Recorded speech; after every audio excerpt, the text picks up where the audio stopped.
Hello and good afternoon. My name is Adil Banuto, and this is my music business presentation and analysis regarding the major players in the game and their role. This is for the music business module, the foundation year for Point Blank Music School. So I'm going to start with the contents here. It basically says in this video presentation, I'll be going through the relevant topics of analyzing, discussing, and explaining in depth as per requested on the assignment brief for the music business module for the foundation year at Point Blank Music School. So there are a few topics that I'll be going through. We've got the two major companies, their roles and competitors, their size, how do they make money, what do they do, what sector are they in, who are the main competitors, copyright, and just my own experience in 3 different roles, followed by a reference list. So first topic we'll be going through is Warner Chappell, then we'll be going through Island Records, what is copyright, what is a record label, and the skills to evaluate. So I'm just going to start off with Warner Chappell.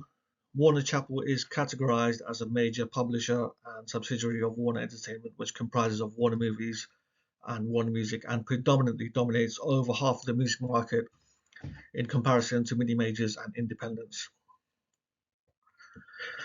Warner Chappell also specializes in distributing music to video game, advertised corporate business outlets such as clothing stores, restaurant franchises, and film outlets.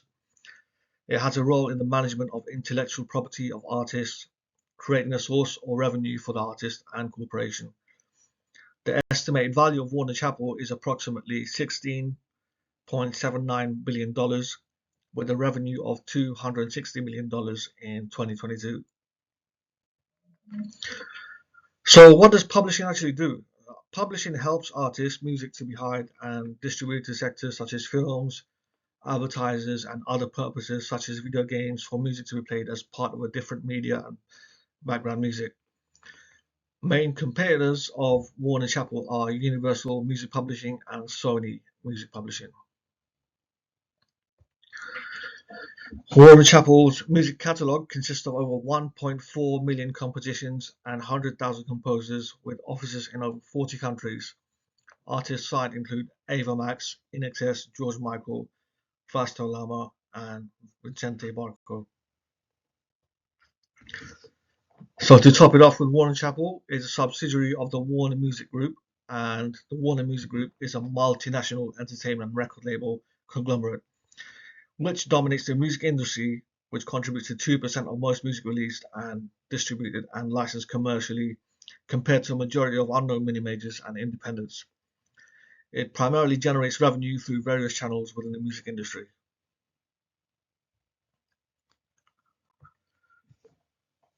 So next I'm going to be going over Island Records.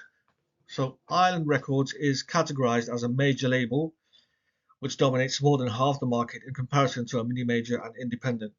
It is valued at approximately 300 million US dollars. The artists signed to Island Records include Amy Winehouse, Ariana Grande, RD, Belly, Ben Howard, Benny, Billy Porter, Boy Vogue, and not to mention a exhaustive list.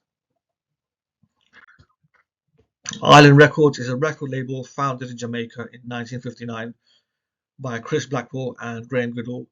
The label was later on sold to Polygram in 1989 for approximately 300 million USD. Who are Island Records competitors? Well, competitors of Island Records are Def Jam, EMI, Republic Records, Motown, Polydor, Decca, and Capitol Music Group. And the size of Island Records is relatively small, which is 51 to 200 employees. Next, I'll be going through what a record label is. So, what exactly is a record label? A record label is a trademark that owns the copyright for music recordings and music videos. Record labels are responsible for releasing radio airplay and distributing music to online outlets and CDs to be paid royalties, create revenues from publishing, streaming, radio airplay and streaming, as well as sectors in them such as A&R, scouting, releasing, finance, accounting, image management, graphics, videos and management, as well as scouting talent and making business plans for an artist's development. When an artist gets signed to a label, they get money called an advance to make a record. When the record is released, the label keeps all the money until they have recouped their expenses, which includes the advance, recording costs, promotion, legal fees, and later on afterwards the artist is paid royalties, which are proceedings of revenue from streaming, sales, publishing deals, radio airplay, etc. at a percentage which is agreed between them and the label. Copyright. Copyright is a pretty fragile subject, so I'm just going through that. What is copyright? Copyright is exclusive and assignable legal right given to the originator for a fixed number of years to print, publish, perform, film or record literary, artistical or music material, which is also known as intellectual property. Why is copyright important? Well, copyright is important for the recording and publishing sectors of the music industry solely to protect the rights of the artist and so that their music is not exploited or released by another artist, so that they may have rights to the royalties, which are paid money for the artist, and to ensure that anyone who wants to release a remix or copy a part of the song, such as lyrics or production, may pay a percentage of royalties to the originator of the musical product. So what does copyright do exactly? Again, copyright protects the legal rights of the original creator of a musical production in this case. In some cases, if copyright is infringed, the label or owner of the copyright has the right to take the infringer to court and make a settlement for a fixed amount of royalties or income. Copyright can be proved by sending an envelope to your own address with the product, or as simply as keeping a record of the file on your PC or computer in which the date of the original product is specified. Examples of copyright re-releases or remixes can be P. Diddy, I'll Be Missing You from Sting, I'll Be Watching You. G Unit, I Want to Get to Know You, which is from Marvin Gaye, Come Live With Me. Juicy, Notorious B.I.G., which is M-Tune, Juicy Fruit. P. Diddy, Can't Nobody Hold Me Down, which is Grandmaster Flash and the Furious 5, The Message. Just to name a few. So 3 skills to evaluate.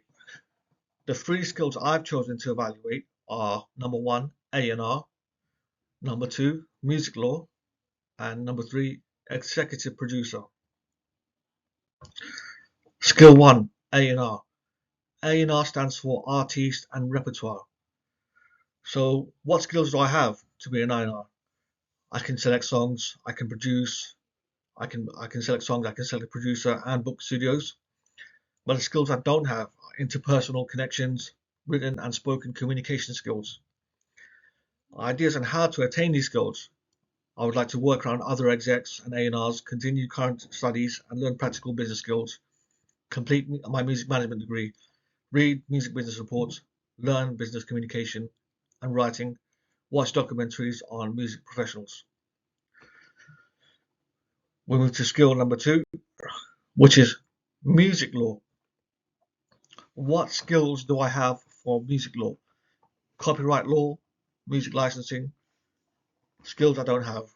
Again, contract law, negotiation, administration, written and verbal communication, organization, contract wording, policies, clauses, verbal communication and negotiation, and business deals with correct terminology. Ideas on how to attain skills. Take a short course on music law, practice an internship, learn off others, work, collaborate, outsource oneself, and be around more experienced people and colleagues which I can learn from. Skill number 3, executive producer. So what skills do I have for an executive producer? Multitasking, experience in film or music, creative control, direct releases, scouting talent. Skills I don't have, again, organizational skills, verbal communication and negotiation, and business deals with correct terminology, the ability to close deals in an articulate manner, leadership, decision making, mastering, mixing, and sound engineering. Ideas on how to attain these skills.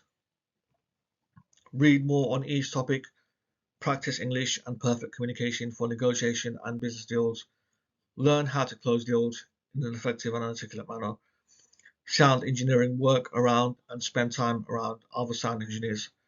Most of all, be around and learn from other students, colleagues, and experienced company, and learn and pick up of other leaders. So there we have the bibliography there. That's a wrap, and I hope you all enjoyed my presentation, and I look forward to seeing you next term. Thank you.